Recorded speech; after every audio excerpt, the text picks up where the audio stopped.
High বন্ধুরা, আজকে আমি রান্না করব সবজি দিয়ে রুই মাছের পাতলা ঝোল। তার জন্য পটল, আলু, বেগুন কেটে নিয়েছি, দেবো কাঁচা লঙ্কা, মাছ ধুয়ে নুন হলুদ মাখিয়ে নিয়েছি, মশলা দেবো আদা কেটে রেখে দিয়েছি। এবার কড়াইয়ে তেল দেবো মাছ ভাজার জন্য। তেল গরম হলে একে একে সব মাছ দিয়ে দেবো।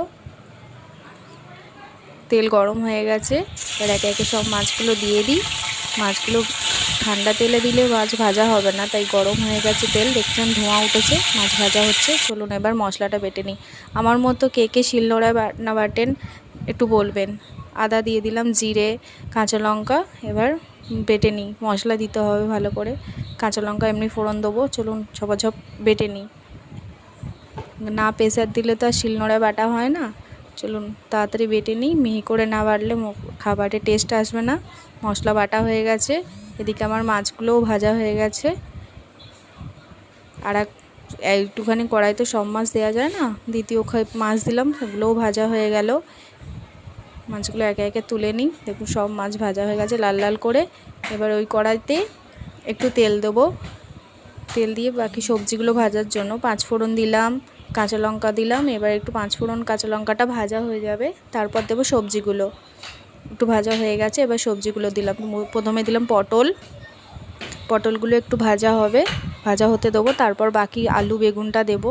পটল না ভাজা হলে ভালো লাগে না, কেন পটল একটু শক্ত শক্ত থাকে।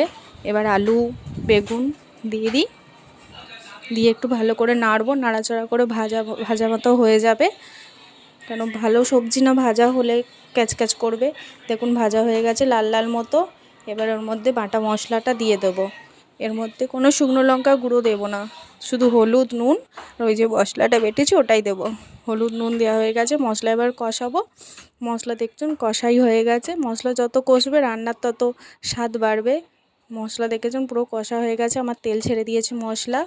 এটা একটু বেশি করেই কষতে হবে, আর একটু বেশি করেই জল দেবো, কেন ঝোল যেহেতু পাতলা, তো এটা সেদ্ধ হওয়ার জন্য একটু বেশি করেই জল দিয়ে দেবো।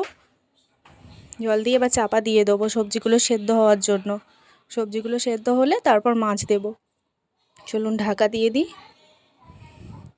এবার সেদ্ধ হয়ে গেছে, খুন্তি দিয়ে দেখে নিই যে সেদ্ধ হয়েছে কিনা। হ্যাঁ দেখি সেদ্ধ হয়ে গেছে। এবার মাছগুলো দেবো, না সিদ্ধ ভালো করে আলু সবজি না হলে মাছ দিলে মাছ তো থাকবে না, পুরো ঘেঁটে যাবে, ভেঙে যাবে সব মাছ, তাই সেদ্ধ হয়ে গেছে। এবার মাছটা দিয়ে একটু ফোটাবো, ফুটে গেলেই নামিয়ে নেবো। হয়ে যাবে আমার রুই মাছের সবজি দিয়ে পাতলা ঝোল। দেখুন কত সুন্দর, পুরো মানে লাল লাল